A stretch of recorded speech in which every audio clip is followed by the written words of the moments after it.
Question ये है कि सिस्टम को रिलीज करने के बाद और सिलेंडर के ग्राउंड को टच करने के पहले दोनों प्रिज्म की स्पीड का रेशियो फाइंड करना है। तो इसको प्रोसीड करते हैं। सबसे पहले बेसिक कॉन्सेप्ट को समझते हैं।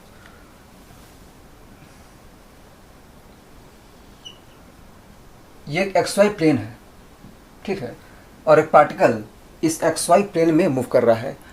तो अगर हमें उस पार्टिकल की वेलोसिटी को शो करना हो तो हम क्या करते हैं कि मान लेते हैं कि पार्टिकल की वेलोसिटी का एक कंपोनेंट इस तरफ Vx है और दूसरा कंपोनेंट इस तरफ Vy है, ठीक है।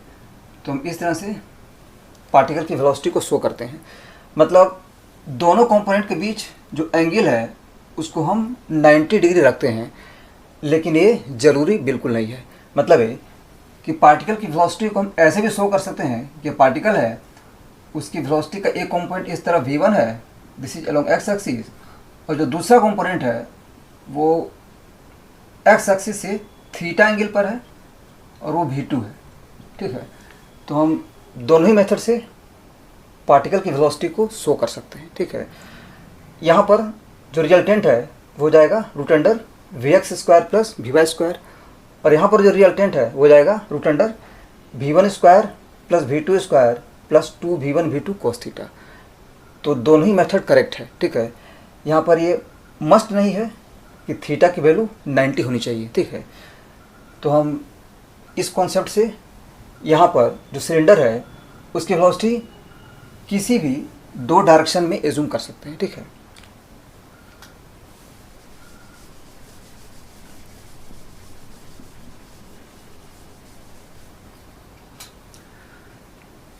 तो जो सेंटर है उसको पॉइंट ऑफ कांटेक्ट से ज्वाइन करते हैं, ऐसे और ऐसे, ठीक है। अगेन यहाँ पर अच्छी बात यह है कि ये जो एंगल है वो भी 90 हो जा रहा है, ठीक है। ये 37 है, ये 53 है, तो कंफर्म है कि ये जो एंगल है वो 90 डिग्री होगा, और ये दोनों एंगल ऑलरेडी 90 है, तो कंफर्म है कि ये जो एंगल है वो भी 90 डिग्री के इक्वल होगा। तो इस तरह से हमारा काम काफ़ी आसान हो जाता है, ठीक है। तो मान लेते हैं कि सिलेंडर की जो भी वेलोसिटी है उसका एक कंपोनेंट इस तरफ है ऐसे, जो v1 के इक्वल है, और जो दूसरा कंपोनेंट है वो इस तरफ है जो v2 के इक्वल है, ठीक है। तो अगर अल्फ़ा बीटा का सम 90 नहीं होता तो उस केस में v1 v2 दोनों परपेंडिकुलर नहीं होता, लेकिन उसमें भी हम इस तरह से v1 v2 को ले सकते हैं, ठीक है।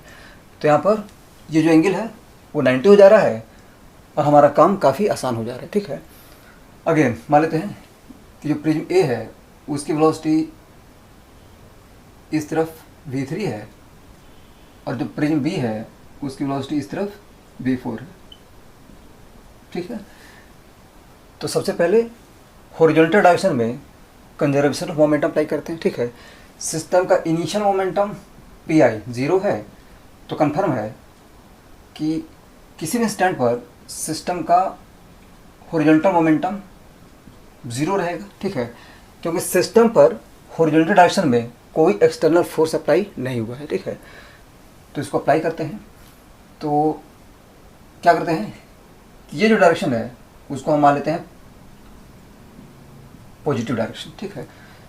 तो इसका मोमेंटम हो जाएगा mass into velocity, that is -9v3, क्योंकि जो v3 है वो इस तरफ है, ठीक है। अगेन प्लस ये जो प्रिज्म है उसका मोमेंटम हो जाएगा 16v4, ठीक है। प्लस अगेन क्या करते हैं कि v1 v2 का हॉरिजॉन्टल कंपोनेंट फाइंड करते हैं, ठीक है। तो ये हॉरिजॉन्टल डायरेक्शन है ऐसे, ठीक है।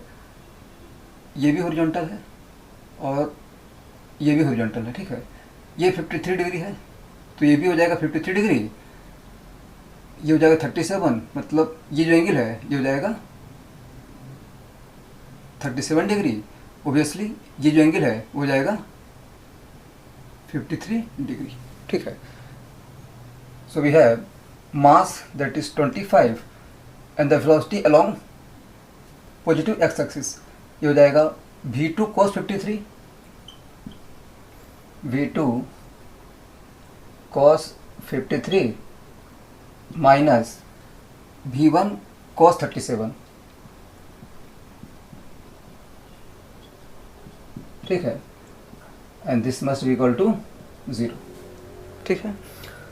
So this imply that -9V3 plus 16V4 plus V2 into 25 into cos 53, ये हो जाएगा 3/5 minus V1 into 25 into cos 37, ये हो जाएगा 4/5, दिस इज इक्वल टू 0।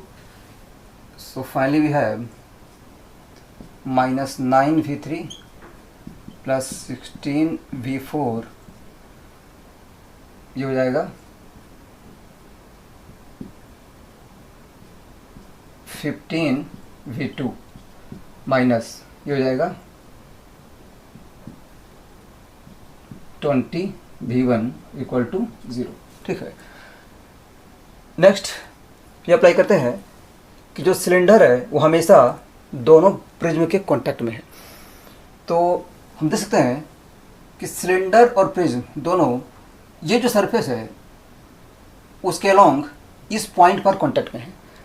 तो अगर दोनों हमेशा कांटेक्ट में है तो कन्फर्म है कि normal to the surface of contact, ये सरफेस ऑफ कांटेक्ट है, इसके नॉर्मल इस डायरेक्शन में दोनों की वेलोसिटी इक्वल होगी, ठीक है।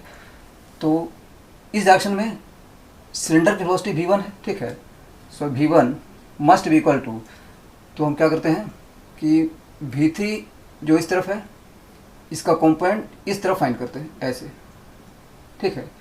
तो अगेन ये 53 है, ये भी 53 हो जाएगा, फिर हो जाएगा 37। तो V3 का कंपोनेंट इस तरफ हो जाएगा V3 cos 37, ठीक है।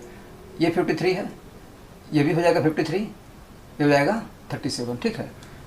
So this imply that V1 equal to V3 cos 37 is equal to 4/5, ठीक है। यहाँ भी ये हो जाएगा V2 equal to V4 into cos 53, ठीक है। So this imply that V2 equal to 3/5 V4, ठीक है। तो हमें V3 V4 का रेशियो फाइंड करना है। तो हम क्या करते हैं कि ये जो इक्वेशन है उसमें V1 V2 की वैल्यू पुट कर देते हैं, ठीक है। So from this we have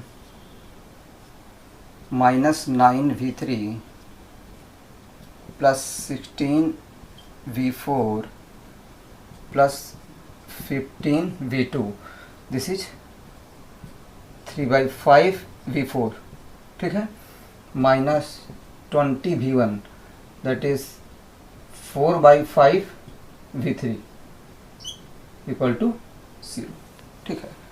so this imply that, तो क्या करते हैं कि V4 को कॉमन ले लेते हैं, ये हो जाएगा 16 प्लस ये हो जाएगा 9, ठीक है। और उस तरफ V3 को कॉमन ले लेते हैं, ये हो जाएगा V3 इंटू ये हो जाएगा 16 और ये उधर जाएगा, ये हो जाएगा 9, ठीक है। सो क्लियरली वी हैव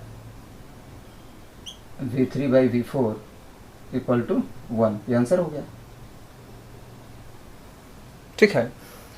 और एक बात कि यहाँ पर हम V3 V4 का रेशो फाइंड कर रहे हैं और V3 V4 की हम वैल्यू फाइंड नहीं कर पाएंगे, ठीक है, क्योंकि इनिशियली सिलेंडर किस हाइट पे था ये गिवन नहीं है। तो अगर ये गिवन होता कि सिलेंडर इनिशियली किस हाइट पे था तो हम V1 V2 V3 V4 सबकी वैल्यू फाइंड कर सकते हैं, ठीक है। और एक काम हम करेंगे एनर्जी कंजर्वेशन को अप्लाई करके, ठीक है। तो जो नेक्स्ट इक्वेशन होगा वो होगा एनर्जी कंजर्वेशन और वहाँ से हम सबकी वैल्यू इजीली फाइंड कर सकते हैं, ठीक है। तो इस तरह से ये सोल्यूशन हो गया। Thank you.